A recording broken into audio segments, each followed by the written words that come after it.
Hello, everybody. Welcome back to Tuesday training. Oh, we have one less person on camera today, but that's all right. We were just backstage talking some hotness about clinical reasoning, and that's what we're going to focus on today for all of us here on Tuesday training. There is a trait that practitioners possess who crush their client sessions and feel really confident about that and have clarity. And it's missing, that trait is missing in practitioners who spin or struggle or get inconsistent results. It's not what you think. It's not what you think. I gave it away already. That trait is clinical reasoning. It's how we think through the information that's presented. The main difference between practitioners who move through their treatment sessions with confidence and clarity and those who don't is knowing how to think about the implications of everything that's been offered by the body and by the person that you're in service to, what they've said, what they didn't say, how they moved, how they didn't move, what you assessed in their body, what you didn't assess. So, what we don't want to do here is think that there's another technique or another approach that's out there somewhere that has the answer. The answer won't be in the technique. This same trait that I just mentioned needs to follow you through your next technique training. Techniques are great. The technique, though, is not doing the work. You're doing the work. And the technique is not solving anything for you. You're assigning the technique to solve something specific because you've already assessed and deemed it needed, which means you thought through that. If we're not thinking through our techniques and we're just assigning them because we know them, we're just pulling something out of the toolbox because we happen to have it handy, then we're not using our reasoning through those techniques. And that cycle will exhaust you because you will just go to more technique training and more technique training and more technique training, and techniques are needed. But if you don't have the reasoning behind those techniques, you will exhaust yourself and think that there's just got to be one more, there's just got to be one more. From a sales perspective, that also creates dependency on you because notice every technique training that you went to, how did they enroll you in that technique training? And I'm not throwing shade on training. I'm asking you to use your brain even when you choose your next technique. Did they tell you this is the one that creates results? This works on X number of percentage of clients, and so you should have it too? And then you're like, great, I'll just go do the technique training then. This now it'll solve it. If you've done that, we've all been there, but notice the results that you got. The technique doesn't do the work for you. You do the work for you. The difference between practitioners who can sort out implications of what's being presented, craft a useful plan, and see results is their reasoning. It's not a specific technique that they know that you don't know. Any practitioner, movement or manual, who comes to me with any type of tool set, any type of assessment skill, I can still sort with you on your current level of training what you could do differently in your next client session or what you could do differently in the last client session that would have rendered better results. I mean that sincerely. I've done it for years. I love doing it. And what I love about it is that then the practitioner that I'm working with feels empowered. Like, oh, I just needed to look at it differently. I just needed to think about it differently. I just needed to have more meaning in what I heard. Yes, exactly that. That's all reasoning. That's not technique based. If you have more tools in your toolkit, you can do more crafting for sure. And I also teach tools. But if I give you a tool without the reasoning behind it, the tool is rendered useless. And what we just got to do, which I love, is backstage here, my lovely beings here on camera are all part of our community club. So we meet first backstage, if you will, in the club seats, and I answer questions about client case studies and what we're doing. We'll do another one here before we wrap up today. So club members, answer me this. Did any of the answers that I offered in our backstage discussion have any inkling or direction to you need a different technique to create the result that you were looking to create? Did any of my suggestions include that? No. Right. No. Great. Exactly. Do you need techniques and you need to be skilled? Yes. But the reasoning about why those techniques aren't creating results for you is the reasoning. That's what we're emphasizing here today. So I'm glad that that landed. And also, you're not missing anything. What happens for practitioners? This breaks my heart, actually. What happens for practitioners who are really smart and really committed to doing amazing work is that they get exhausted by the chipping away of confidence that comes every time they don't hit a home run. And when your confidence is chipped away at slowly, like a really slow leak out of a pipe, you don't even recognize that you're sitting in a flood. And so by the time your feet are wet and your socks are moldy, you don't realize that it didn't need to be like that. And so then we get into either one of two things. We either fluster and flurry our way through a power training of something else, already arriving at that training with low confidence and low hope, and all of our power outsourced to whatever that training is, thinking that it outside of you has the answer instead of you being powerful enough to utilize that training and do something magical with it. Or we just burn out and we quit. And that is why the quitting is why our industry, both manual and movement across the board, has a very small shelf life. It's like 5 to 6 years. If you've been at it longer than that, first of all, congratulations. And also, how tired are you? Because the fatigue that we feel from having low grade confidence chipped away at us is real. And I'm here to chisel all that out. The other personality, I guess, behavior that shows up for practitioners who have been at it a while is that they don't admit to being tired. Maybe they aren't. I wasn't tired, but my soul was tired, but I wasn't physically tired of doing the work. But what was making me tired was all of what I just mentioned, all of the people who quit, all of the people who just talked themselves out of it, all of the people who wouldn't sit in, we just came up with this phrase backstage, the brain burn, to just think through it, just one more step past your comfort zone.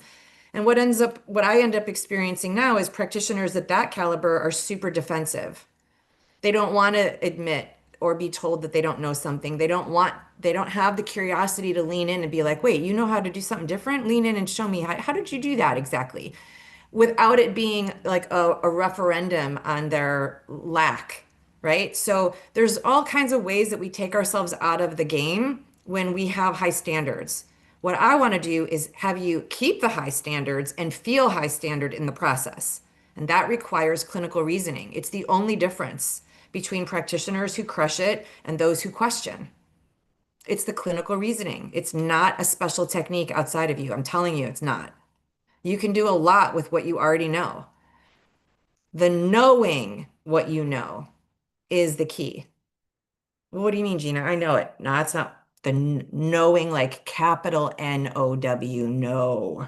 Meaning you know the implications. You can ask yourself questions until you get clearer towards the answer, not less clear towards the answer. We just had an experience of that backstage. We like to leapfrog over things quickly and get distracted. That's one of the ways we don't use our knowing. It's common. Just catch yourself doing it. That's why I'm teaching the labs every week so that we break the habits. If you break a habit that's not working for you, nature abhors a vacuum. It'll fill it with something else. So if I take away the bad habit with you and then I give you a drop of something to add into the mix, whoop, you'll switch it out. And then before you know it, you're using your reasoning brain. And then all of your techniques actually have new life to them, which is even better, right? So there is not a failure on any of our parts if we don't have clinical reasoning as something that's automatic for us. It's not taught in foundational training. It just isn't. It's not a fault of the training either. We don't get to go into blame game. It's not part of foundation. It's part of next level. And if you believe that the next level was all of your collected techniques, then you just missed it. And that's why you're confused. Because the techniques also don't teach reasoning. Techniques are to-dos. They're not reasoning. They're to-dos. So we might think, oh man, I've done like 30 years of technique training. Yeah, more to doing.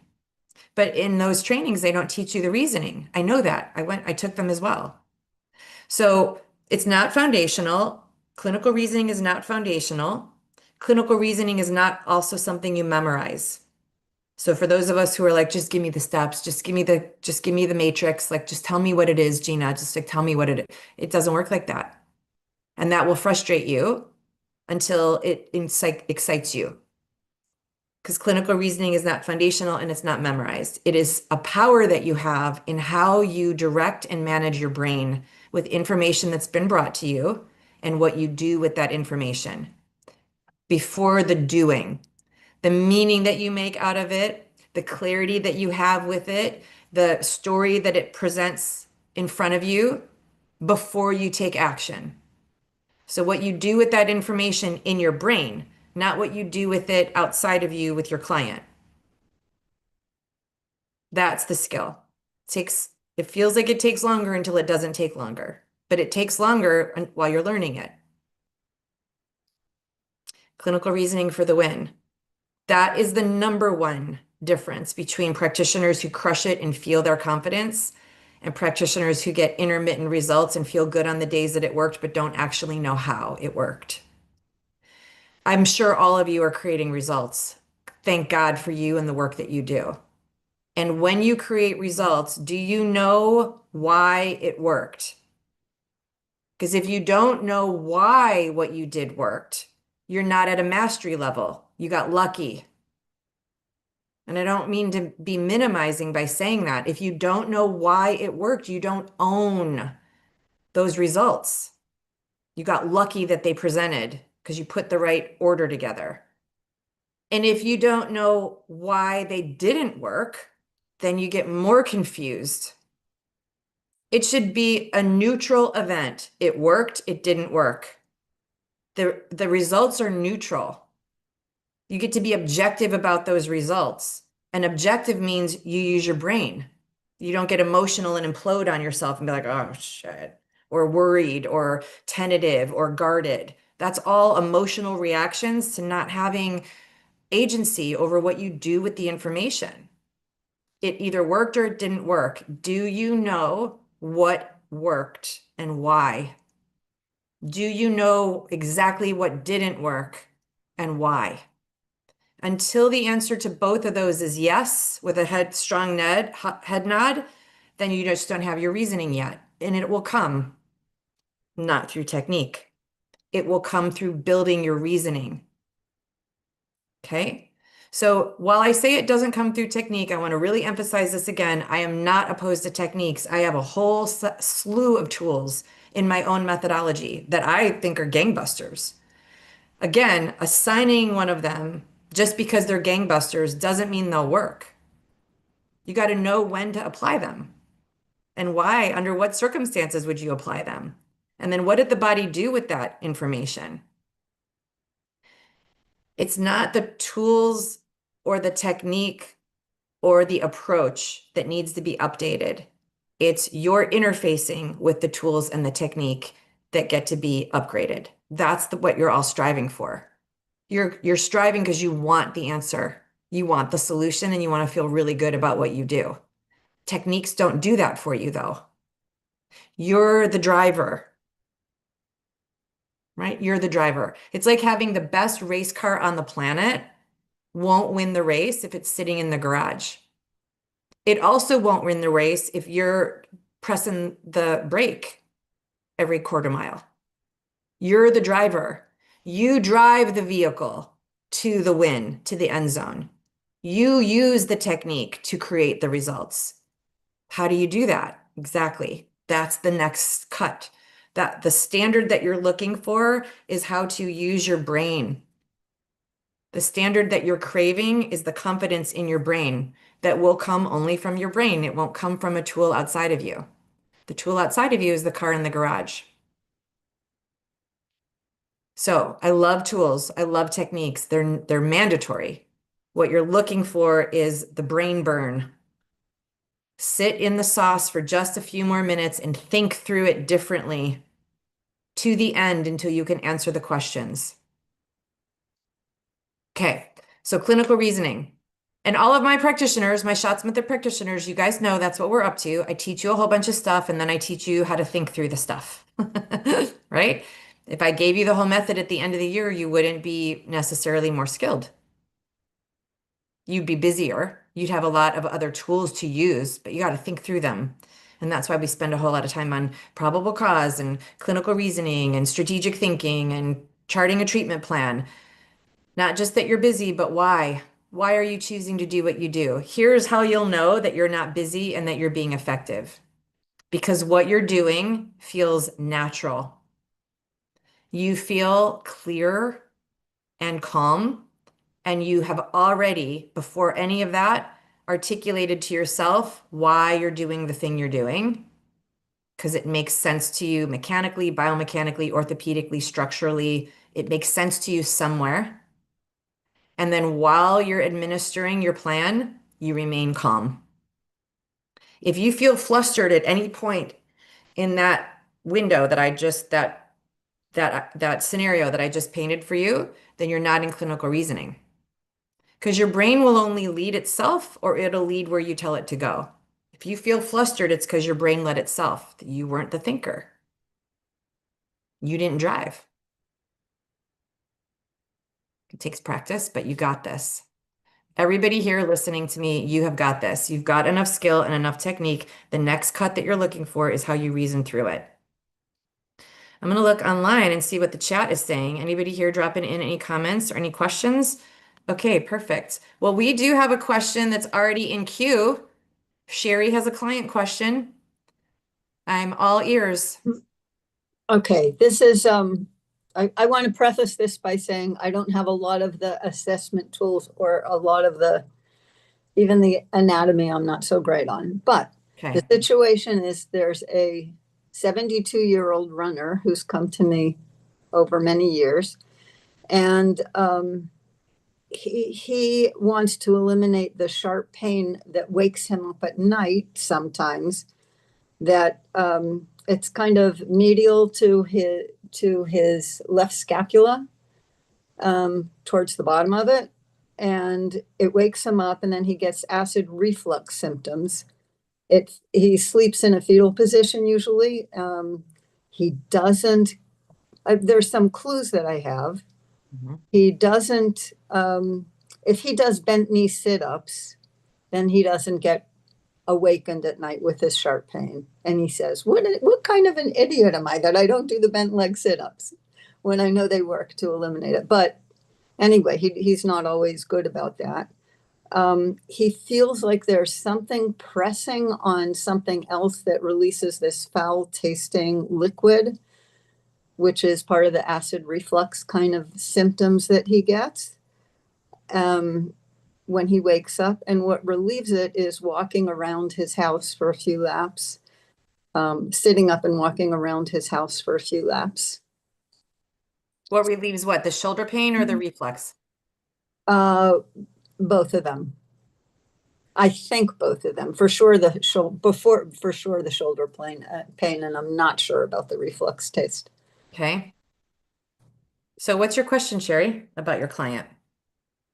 Um, I'm just trying to figure out what could be causing that. And we have the solution, which is he can do those bent knee sit-ups, but also trying to figure out why does that help him? How is that part of the answer? So 100% of the time when he does bent knee sit-ups, he goes to sleep without the shoulder pain. That's what he told me. And so what does he do on the days that he's not doing bent knee sit-ups? He's always running a couple of miles. He might be biking.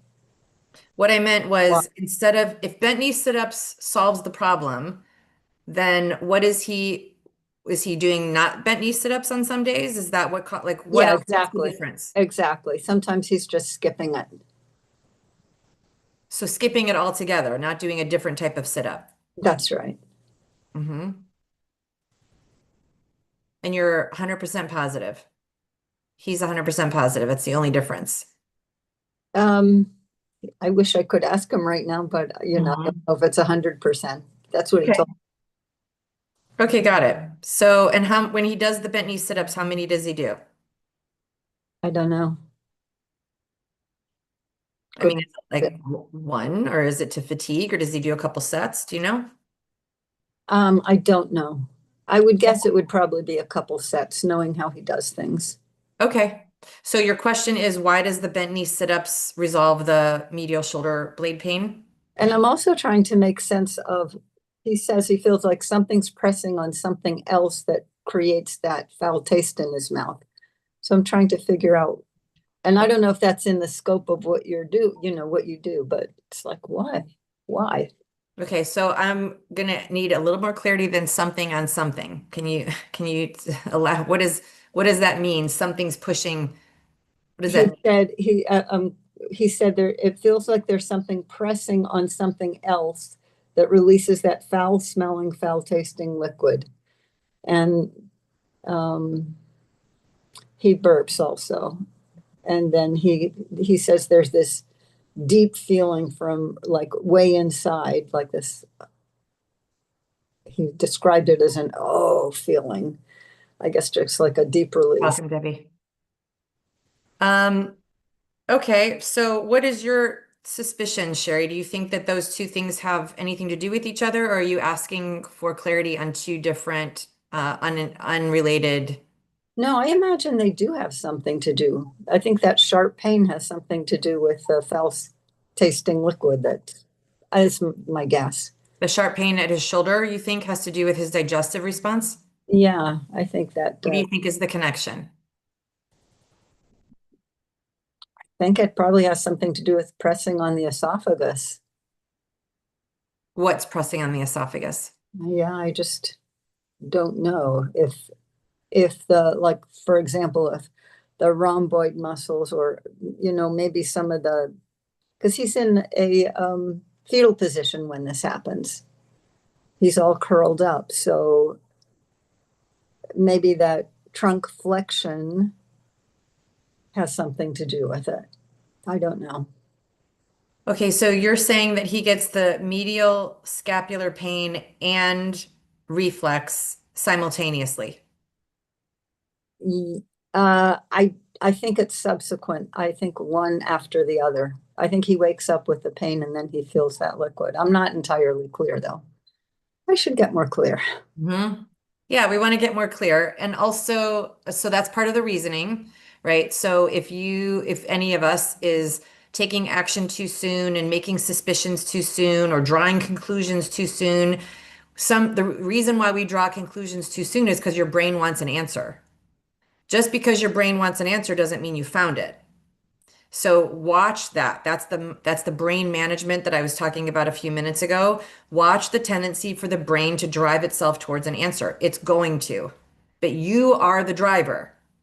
You leave the race car on the path with the engine running and no emergency brake on, it will make its way even without a driver there. That's the brain. So what are you doing with the information? What I find is that we're not asking enough questions either from the client, both. We're not asking enough questions from the client, and we're not asking enough questions of ourselves about what does that information all mean to me. So Mhm. notice, Sherry, that my first, approach to get clarity with you is to just ask more questions. Here's the key, though. The answers to the questions that you receive from the client and that you create in your own should lead you on a clear fork of the road.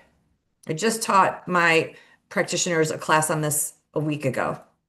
When you have an answer, it should create clarity. Why does that matter? Because knowing that helps you form a better question. What would the answer, if the answer to the question was black or white, what would that mean? Mechanically, functionally, structurally, whatever you're focused on with that client. If the answer is white, it means this. If the answer is black, it means that. Great. How am I going to ask that question to get either a black or white answer? And maybe using black and white in this moment is not helpful because it's never black and white, right? We're organic beings, but you don't want to get in the habit of just asking questions just to talk, right? Gary, you brought that to us a couple weeks ago. Just asking questions is a form of over talking. What do the answers mean to you as the clinician? What do they reveal? And what does that revelation then turn on inside of you? It's like, that's what that means. If you don't have that, then the question wasn't clear enough or the answer wasn't conclusive enough. You need to ask another one. So Yeah. So that's part of reasoning, like knowing what questions to ask, knowing what the answers mean, remembering that you need to have meaning about it. I think some of us are afraid to ask questions because we think that if we ask a question, it means we don't know. But here's the irony, you still don't know. So if you're not really afraid of not knowing, you guaranteed you didn't know by not getting clear. So just have the courage to ask another question and then write it down. Write down the answer. And if the meaning in the answer is not automatic, well, at least you have the information to go home and take a minute and put all the pieces together until you drive the meaning to clarity for you. But if you don't have the information, then you're just in a guessing game, which feeds that feeling of low grade confusion and, chipped away confidence. We set ourselves up for that. There's nothing wrong if you don't have an answer. Ask another question. Be calm about that. Just ask another question. And then ask yourself, what does this answer mean? Mechanically, functionally, structurally, etc. Okay? I would do that for every client at every stage of the game. And then do it to you. Okay, so I asked this question and it said that the answer was black or white. Great. Based on what do I think it means this versus that? Well, because not an answer. You're not clear yet. You don't know. You gave yourself an out because it felt like pressure. Sit in the pressure and allow the pressure to feel productive instead of hopping over it and being afraid or uncomfortable or disinterested or whatever it is that makes you hop out of it. That feeling of being pressured, I actually love it. It means I'm alive. It means I'm learning. It means I'm about to uncover something that I didn't know 2 minutes ago. I freaking love it. I don't think that's common, but I want it to be. I want it to be. Ask yourself based on what and give yourself a very definitive, clear answer based on this. Because then you're actually repeating it to yourself. That inspiration, that hunch that you had is now being repeated to you. Now you're driving your brain because your brain's like, oh, this is the data we're working with. Okay, gotcha, coach. I see where you're steering me to now. Got it. Okay. If you do a vague, well, because, because he lays on his side. Okay, what does that mean? It means he's not on his back, right? Like that's as clear as that is. It doesn't connect anything. Mhm. So ask yourself, based on what am I drawing this conclusion? I asked a question, I wanted a black or white answer. I got that the answer is white. Okay. Based on what did that answer tell me it was white? What do I know that means? Confirm it for yourself. When you do that, you're in the habit of confirming your reasoning. And as you're in confirmation, you're nodding. And as you're nodding, your brain's on board. And then all of your knowing comes in. And now you're on. If you half hop, skip over, then your brain knows that you're duping it and you know that you're duping you. And then you're not actually in the game to win. You're just busy again, feeling like a fraud, feeling like a little less than, feeling a little confused, feeling frustrated, whatever comes up when we get in that space. It's different for every one of us, but there's a flavor. It's not a winning flavor. It's an underdog flavor. So answer it for yourself until you can confirm it, until you feel yourself nod. You're like, that's right. Yeah, okay. Yeah, I'm gonna go with that. Is that helping you, Sherry? Is that support? More questions than answers. More Yeah. questions than answers. And when you get the answers, what do they mean? But like, how would I get the answer if he's lying on the side? Mhm. That's when he gets the pain and the reflux, and it doesn't happen to him if he's lying on his back. I don't know how to parse out what the implications of that are. Okay, let me support you on that. So when you heard that from him the first time, what did you do with that information in your brain? Well, I just thought about his digestive process, how his organs are more scrunched up, and maybe that has something to do with that foul tasting liquid, and why he's getting the sharp pain has to do with something digestive, possibly. Okay, so you said digestive Hmm. in that moment when you were working with him. Okay, at what point did you connect that to shoulder pain? Yeah, I don't really know how that connects to shoulder pain. Okay, so there's the gap. There's one of the gaps. An earlier gap in the digestive path, because it could be two different things going on. It could be he has digestive issues and he has a structural issue, right? But Yeah. you're looping them together right now. So based on what? And another place on the digestive idea is you said maybe and possibly.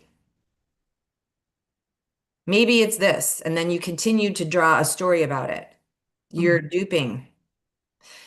Unless you come up with an idea and you're like, maybe it's this scenario, and you follow the scenario to the end, then it should either give you a black or white answer. It's clearly, yes, that scenario is feasible, and I'm going to go test and look for it now. Or actually, no, that scenario has some holes in it.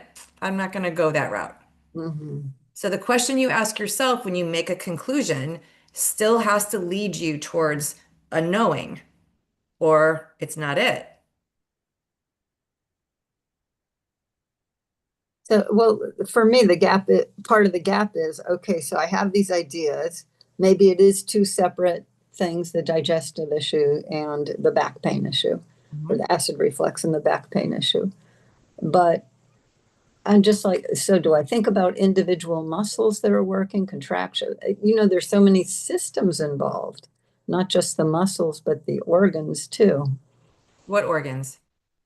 Well, the intestines, the large intestine, small intestine, stomach. That's Yes. digestion. Yeah, the whole digestive system. Do you do digestive work? Um, a little bit.